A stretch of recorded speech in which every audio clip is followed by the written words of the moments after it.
And what would a conversation about this movie be if we didn't talk about the most famous scene of all time?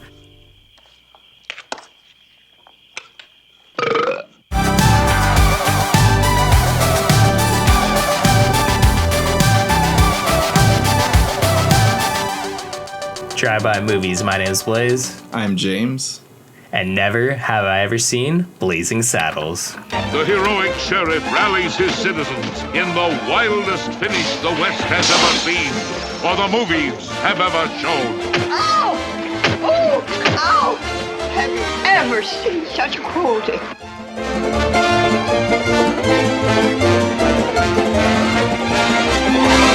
Blazing Saddles is directed by Mel Brooks. It comes from 1974 and is considered a classic. Let's see what Blaise thought about it. If you don't know what it's about a corrupt politician who appoints a black sheriff in order to ruin a western town.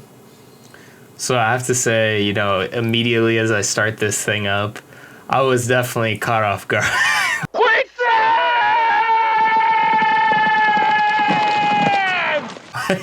This is off the bat, everyone's always like, my dad's always told me about this movie. Everyone's always like, wait, you haven't seen Blazing Saddles? They always mention one pivotal scene in Blazing Saddles. We'll get to that a little bit later. But first off, I'm curious the beginning. Oh, you'll know. The beginning though, is very. I mean, it's a little shocker if you don't know what's coming, but it is over the course of the film, you obviously know. I know a lot of people have been saying, and it had even gone in the news like a couple years ago. Mel Brooks like Blazing Saddles could never get made, and me not having seen the film, I'm like, oh, maybe it couldn't get made. A Western that's a comedy, of course that couldn't have got made nowadays. No, he's actually talking about the language in the film is absolutely obscene.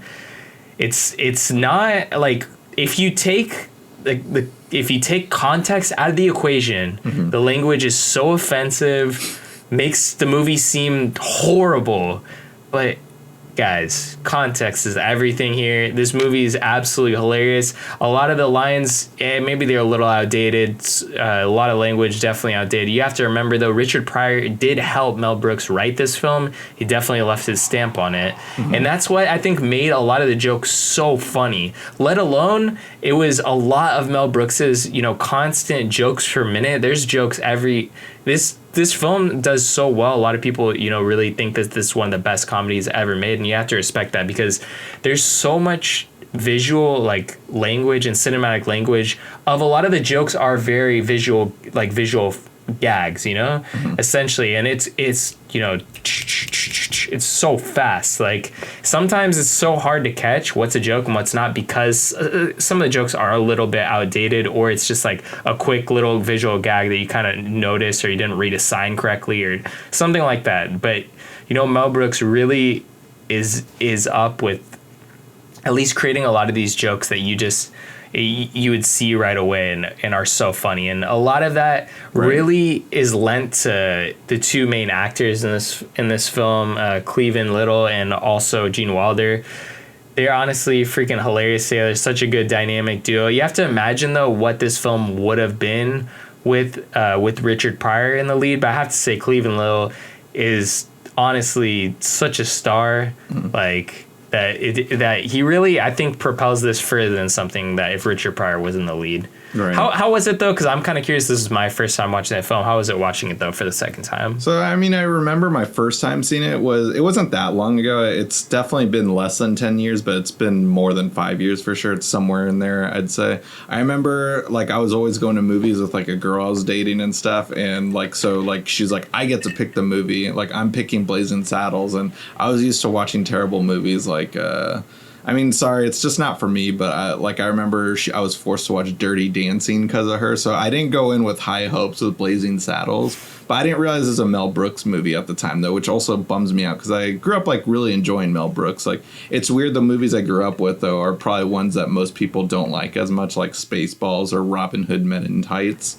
versus more classics like The Producers or Blazing Saddles, which I've, you know, come to enjoy a lot in my adulthood, I'd say. But this time watching it, I wasn't laughing as crazily as I was the first time, but it's hard to experience it for the first time, so I'm glad that you had such a fun time watching it. But it still was just like great to watch though, and I 100% agree, and it makes me miss a lot of movies from back then, like Airplane and stuff, or even Spaceballs also, where every scene there's like a joke. It's nonstop jokes. It doesn't give you a moment to breathe either, essentially, or like give you a moment to like, oh, I'm gonna go to the bathroom. You're missing out on like 5 jokes like in like within a minute when you're going to that bathroom, I'd say, or that bathroom break. Well, if you take a 1-minute bathroom break, like good job, like lucky you, but. Yeah, like I just forgot how funny this movie was, and maybe I wasn't laughing as much as I remember the first time, though. It's still a great movie, though. Yeah, and something, you know, mentioning that jokes per minute is something that a lot of the older, you know, sitcoms even and films really, you know, abided by that model. I think that sadly that model is really outdated now, and it shouldn't be. If you're going to see a comedy, jokes per minute shouldn't be outdated, but you have to think about the comedy films that we have, that you see in theaters, and obviously not this year, but the previous years you saw in theaters. They're not as funny per minute, but there are like some scenes that you just absolutely lose it maybe, but it really makes you miss something like this, that there is jokes just constantly being thrown at you, and the language of visual comedy that really has been lost. Like a lot of these films that you see now that are comedies, they're all, you know, written jokes. It's less in-camera stuff or, you know, production design that is involved and makes stuff super funny. It's kind of sad that is really lost to the wind. And if someone does call this film outdated, it's not the obscene language. It's not just the obscene language that's used in it, but also it has to be a lot of that visual comedy. I feel like that's really been lost to the wind, and I wish that wasn't the case. I think you see from some filmmakers, I would say specifically thinking about modern filmmakers working today, Edgar Wright definitely utilizes visual and cinematic language when it comes to comedy and writing jokes with just the camera, you know, and editing as well. He's very big on using editing to tell jokes, and I think the opening of it's either opening of Shaun of the Dead or Hot Fuzz, or maybe even both of them, really have those jokes of, you know, it's editing and visual language where you're seeing him in the same spot at the same time, like doing this stuff on routine, and then, you know, the routine is broken, so that's what's kind of funny there. Yeah. But getting back to, you know, Mel Brooks, I think that he is one of those filmmakers that really mastered that cinematic language of comedy that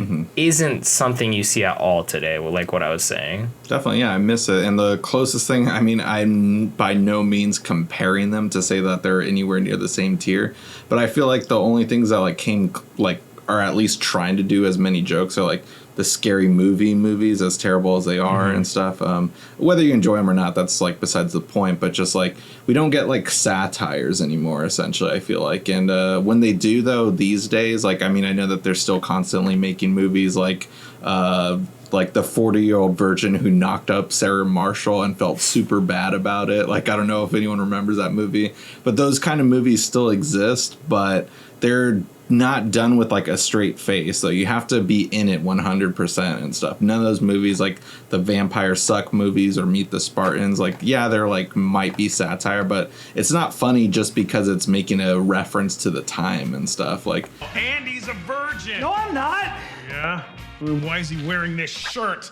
you have to say it with a straight face, and it has to actually be a joke. It's not a joke just because, like, oh, we're referencing this meme that happened and stuff. Like, that's not funny. It's not going to be funny for years. There's a reason why Blazing Saddles is still considered funny and, like, one of the funniest comedies of all time. And also, not only that, it was nominated for 3 Academy Awards, too. That's insane. Yeah, and something that makes, you know, Mel Brooks parodies very different from those other parodies you're mentioning is the fact that he utilizes whatever he's parodying. In this case, Blazing Saddles, you know, he's parodying a lot of Western movies. He utilizes the visual pastiche that you see in those films specifically. Mm-hmm. Like, for example, here's probably the easiest example. Spoiler alert. I mean, the end of the film, they ride off into the sunset. That's a very moment that you remember in all, you know, Western films, like the ride off into the sunset, credits roll. uses it here, but hey, let's change it up a little bit. They ride off, get in a limo, and just dip. Yeah. So there's just the comedy that Mel Brooks uses. He utilizes the same visual pastiche that you're used to seeing in Western films, but changes it up enough to make it funny and make it just ridiculous and silly. And this is, I think, one of Mel Brooks' silliest films, and that's what makes a lot of it so funny. Is a lot of jokes are so silly that when he hits you with that obscene kind of language, a lot of stuff that people would be really disappointed in this film about in this day and age, you have to realize how silly a lot of the other jokes are, that these jokes themselves are really poking fun and showing how silly and stupid and ignorant these people are that are using these unnecessary words. That's really, this guy is making all these silly jokes, and then he really hits you with this stuff that doesn't age well today, and you're like, whoa, what's going on here? You have to realize that he's really poking fun at these yokels that are just absolute idiots, like the old woman who is disrespected by Bart the sheriff, and just seeing him, she calls him a really disgusting word, and then later on she apologizes for it, but she's still an ignorant she's still an ignorant, stupid bitch, so it doesn't matter. Just like some of Cleavon Little, he really cracked me up throughout this movie and stuff. His introduction as sheriff in a small town, like everyone wants to shoot him, and then he threatens to shoot himself, and just seeing the comedic factor of that part was making me die laughing. And then his introduction to, of course, Gene Wilder and stuff. We haven't even brought up Gene Wilder really all that much this episode, but he's hilarious in this. But their chemistry is just so fantastic in this movie, and just their introduction, like, oh, what do you like doing and stuff. He's like, oh, like chess and screwing, and then there's a long pause, and then just like, chess it is, and just like, I was just dying laughing and stuff. And there's, of course, multiple other quotable jokes throughout the movie, but just wanted to give a shout out to like our leading actors of the movie. Yeah. What's your name? Well, my name is Jim, but most people call me Jim. Yeah, and they all have that delivery, though. Like, that's just Gene Wilder's, that's his delivery for a lot of the jokes that he does deliver in this film. He's that quiet kind of sidekick, but he does deliver these jokes that have this weird timing where you're like, wait, what? Like, that are just so funny. Like, I think that he really pays off, like, especially the scene. Honestly, I had to, like, rewind it when he really shows off why he's Waco the Kid or whatever, or the kid from Waco. Yeah. He really shows off, like, okay, how is he so fast? And he, like, I had to rewind that. I'm like, what happened there? And I don't even think anything happened. It's just the fact that there's a cut and then he has it. So stupid. It's just such a Mel Brooks thing, I'd say. Like, that's the only way to describe him. Like, Mel Brooks is one of a kind. There were, I mean, I don't even say there's really an impersonators. There's definitely people who are inspired by him. Yeah. But just like, he's one of a kind, I'd say. And just like, I love everything about that guy and stuff. And like I just hope that man lives forever. Yeah. There's a couple things I did want to mention after watching this film, or like during watching it. I had to think the plot was so similar to another film that I've watched, and a film that I do really love is called Boss. It's from 1974 with Fred Williamson as the star. And a little thing that I noticed looking it up, I know you've seen it as well. We watched it together on one of our older shows, but it was that film, like the sidekick of Fred Williamson in that film is the great D'Urville Martin. I think you know who D'Urville Martin is. Right, yeah, of course, yeah. From Dolomite. So I just thought, originally when we watched the film, I didn't know it was D'Urville Martin. So it just cracked me up looking it up again. But anyways, that film's actually directed by Jack Arnold, who did The Creature from the Black Lagoon.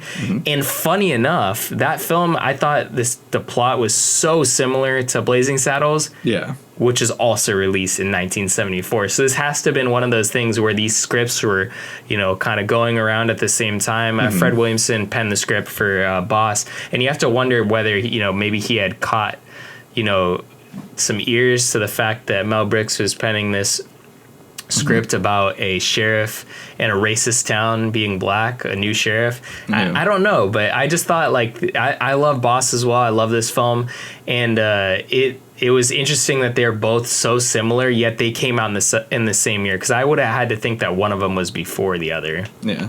And it's just cool to think also during the 70s, of course, like, I mean, of course, racism's still alive today, but like in the 70s, it was pretty hot, like after coming out of the 60s and the civil rights movement. But just like, you know, like there was like a big scene of blaxploitation films, and that's what Boss was. But then to see that this was a mainstream film that made $100 million and stuff, it's just like cool to see that it was so successful and stuff for both black and white audiences and everything. Like it was just cool to see that and stuff. Like, I always respect Night of the Living Dead for throwing in one of the first black lead actors as the hero of the movie and stuff. And then a few years later, we got this and stuff, a lead role in a comedy and stuff, and a Mel Brooks comedy. Not sure what was the movie that started off Mel Brooks's career. I mean, I can just do a simple IMDb search, but like, it's just cool to see that like that happened for Mel Brooks and stuff, and he wrote a movie about this kind of stuff. Yeah. And what would a conversation about this movie be if we didn't talk about the most famous scene of all time? The first scene to introduce the fart scene that you see in... we were talking about visual comedy. Every single comedy nowadays, or, you know, like maybe 94% of them have, you know, a funny fart scene. Mm-hmm. I myself... I'm a Puritan. I don't laugh at this kind of shit. But you, you always laugh at these scenes. But I have to say, this is the first fart scene ever in cinematic history. Apparently, it is, really. I at least that's what IMDb said. This was one of the first. Oh. I'm sure it's somewhere along the lines. Maybe there wasn't, but this is like mainstream cinema first scene. Also, this is probably the scene with the most farts. So let's be honest, it definitely blows it out of the water. Mm-hmm. And did you laugh at this maybe the first time you saw it? I didn't laugh at all. I was waiting for it to come. Yeah, I remember my first time watching it. It's an unexpected scene because it's just them eating beans in a circle, and just out of nowhere one happens, and then it just keeps on going. I remember just dying laughing the first time I saw it, and that's what like really got me going with the movie and stuff, I felt like.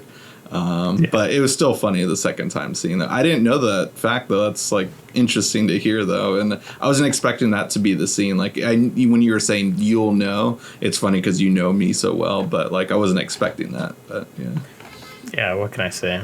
But anyways, like, I thought that this film overall, like, I definitely think there's going to be some people that are probably offended by just the language that's used in the film, but I think you really have to take into account context and the context in which it's used in the film. The language would have been, you know, apt for the period in which the film takes place, but also the filmmaker's, you know, intent is really to make a fool and mockery of this town that really isn't progressive enough to have a sheriff be, you know, a gist of another race. It's kind of ridiculous to think about, especially in this day and age, but you have to realize even now in this day and age, especially with some of the stuff we see in the news, there's definitely going to be some people that really aren't up to speed with a lot of the stuff that they should be progressive with. It's absolutely ridiculous. The color of your skin shouldn't affect, you know, your thoughts on anyone, essentially, or your thoughts shouldn't be affected just by the color of someone's skin. But anyways, I think that's really how I have to close this out.